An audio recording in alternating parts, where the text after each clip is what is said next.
మనుషులకు ఇష్టమైన వారంగా ఉంటాం కాదు. ఎందుకంటే మనుషులు మన పై రూపాన్ని చూస్తారు, మన హృదయాంతరంగాల్లో ఏముందో వాళ్ళకి తెలియదు.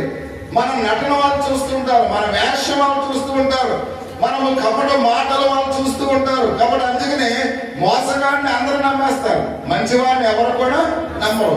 కానీ దేవుడు హృదయంతరంగాన్ని ఎరిగిన వాడు కనుక ఎవరు మంచివారు, ఎవరు చెడ్డవారు, ఎవరు ఆయన వెంబడిస్తున్నారు, ఎవరు దేవుని అంటే నిజమైన విశ్వాసాన్ని కలిగి ఉన్నారు, దేవునికి మాత్రమే అది తెలుసు కనుక. కాబట్టి దేవునికి తెలుసు కనుక నోవాహు జీవితము దేవుడు ఎరిగి ఉన్నాడు కనుక దేవునికి ఆయన ఎలా ఉన్నాడు? ఇష్టడైన వాడుగా ఉన్నాడు. ఈ రాత్రి నీవు నేను మన హృదయాంతరంగాల్లో దాన్ని పరిశీలన చేసుకుందాం. దేవుడు ఆకాశములను చూస్తూ ఉన్నాడు. దేవునికి ఇష్టమైన వారుగా మనం ఉన్నామా? ఈ రాత్రి దేవునికి ఇష్టమైన కుటుంబంగా నా కుటుంబం ఉందా? దేవునికి ఇష్టమైన పనులు నేను చేస్తూ ఉన్నానా? దేవునికి వ్యతిరేకమైన పనులు చేస్తూ ఉన్నానా? ఈ రాత్రి ప్రతి ఒక్కరు కూడా మీ అంతరాత్మలను మీరు ఏం చేయాలి? పరిశీలన చేసుకోవాల్సిన వారినట్లుగా పరిశుద్ధ గ్రంథంలో అయితే మనం చూస్తూ ఉన్నాం. అందుకని మీ కుటుంబాన్ని దేవుని కొరకు కట్టండి ప్రియమైన వాళ్ళు. ఒకవేళ ఇప్పటి వరకు ఒకవేళ నీ కుటుంబాన్ని నువ్వు పట్టించుకోలేదేమో, కాబట్టి నోవాహు వలె నీ కుటుంబాన్ని దేవుని కొరకు కట్టండి.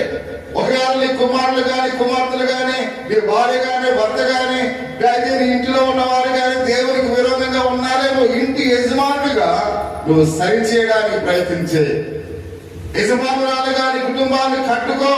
కాబట్టి కట్టుకోకపోతే నీ జీవితము మరలా 2025 మరణము చూడవలసి వస్తుంది ప్రియమైన వాళ్ళగా. కాబట్టి అందుకనే దేవునికి ఇష్టమైన కుటుంబంగా ఈ రాత్రి నువ్వు కట్టుకోవడానికి ఇష్టపడుతూ ఉన్నావా? కాబట్టి అందుకనే అంటున్నాను, దేవుని యొక్క కుటుంబం అంతటిని కూడా మనం గమనించినట్లయితే మహాజల ప్రళయం నుండి తప్పించుకోగలిగి ఉన్నాడు ప్రియమైన వాళ్ళను. చూడండి, ఆ దినాన్ని ఒక జల ప్రళయం నుండి తన కుటుంబాన్ని ఆయన ఏం చేశాడు? తప్పించాడు ప్రియమైన వాళ్ళను. అంటే దేవునికి ఇష్టమైన జీవితాన్ని జీవించాడు కనుక, దేవునికి ఇష్టమైన కుటుంబంగా ఆయన తన కుటుంబాన్ని కట్టుకున్నాడు కనుక, కాబట్టి ఆ జల ప్రళయం నుండి మరణం నుండి తన కుటుంబాన్ని ఏం చేశాడైనా కాపాడుకున్నాడు అనే విషయానికి మనం చూస్తూ ఉన్నాం. ఒకడే భక్తి గలవాడుగా చెప్పుకున్నట్లుగా మనం చూస్తూ ఉన్నాం.